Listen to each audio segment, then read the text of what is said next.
Hello again. So I thought that I could read a story about the history and kind of the traditions why we celebrate St. Patrick's Day. It is by the same author, kind of in the same series as the one that I did for Valentine's Day. So this is St. Patrick's Day by Gail Gibbons.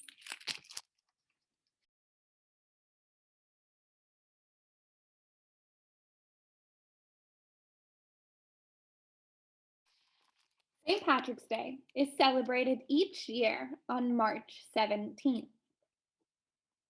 This holiday is celebrated by the Irish and other people in many parts of the world.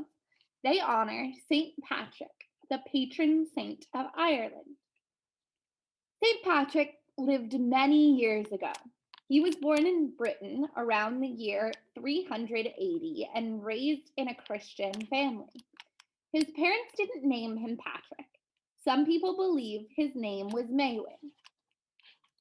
While still a boy, he was kidnapped and brought to Ireland, where he was made a slave. His captors forced him to herd sheep. He prayed that God would help him.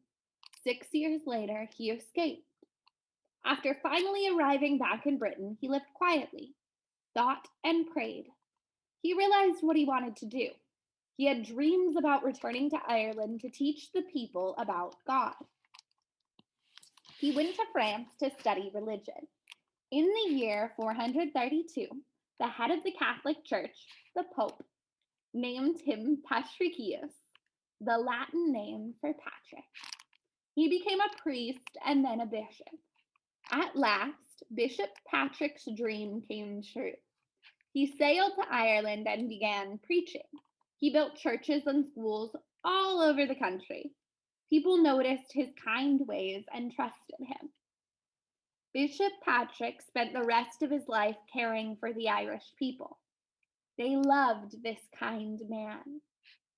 People honor Patrick on March 17th because he died on that date in the year 461.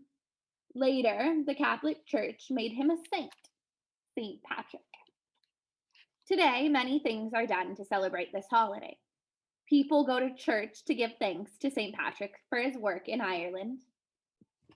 People have fun too. They dress in green to honor an ancient Irish custom. Hundreds of years ago, the people of Ireland burned branches with green leaves during the month of March and spread the ashes in fields to make them fertile and green. To wear green is to honor Ireland, the Emerald Isle. Decorations are put on doors and windows.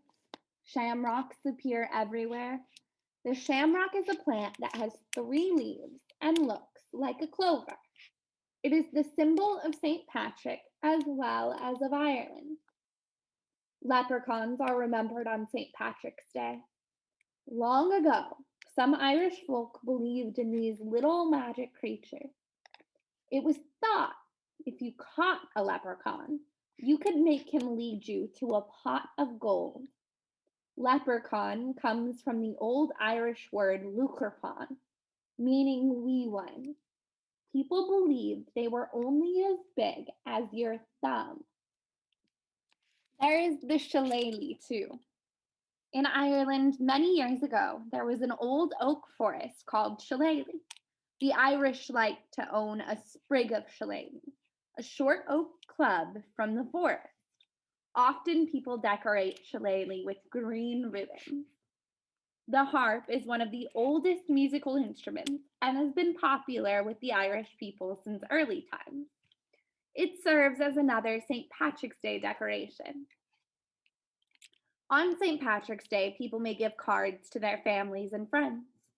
People also make cakes, cookies, and goodies to share with others. Some people give flowers. Others wear green carnations or pin shamrocks to their clothes to celebrate the holiday. There may be St. Patrick's Day plays too. Some families and friends have quiet times together in remembrance of St. Patrick. Often there are meals to share. St. Patrick's Day parties are given too. It is fun to sing Irish songs, dance Irish jigs, and play games. And many places there are St. Patrick's Day parades. Flags flutter in the winds. Pipers and fiddlers play Irish tunes. There are green hats, people in costumes, green banners, lots of green. The first time St. Patrick's Day was celebrated in the United States was in 1737 in Boston. Each year, the Irish and many other people love to celebrate St. Patrick's Day. For many people, it is a day to worship and for celebration, and if you're not Irish, to feel a little bit Irish. Legends about St. Patrick. St. Patrick and the snakes. It is said that St. Patrick got rid of all the snakes in Ireland. By beating his drum, he frightened them into the sea. Today, there are no snakes in Ireland. St. Patrick and the poison. Some people say that a wizard tried to kill St. Patrick by putting poison in his drink. St. Patrick quickly turned it into ice and tossed it from his cup. St. Patrick and his cloak. It is said that St. Patrick had a friend who borrowed his cloak. There was a big fire where the friend was staying, but he was not hurt because he was wearing St. Patrick's cloak. St. Patrick and the shamrock. St. Patrick used the shamrock to explain to people about the Holy Trinity, one God in three divine beings, the Father, the Son, and the Holy Spirit. Growing at his feet was a shamrock. He used this plant to explain three in one stem with three leaves. St. Patrick and the fish. Another legend is that each year on March 17th, fish rise from the sea. They pass before St. Patrick's altar in Ireland, then disappear back into the sea. St. Patrick and the sunset.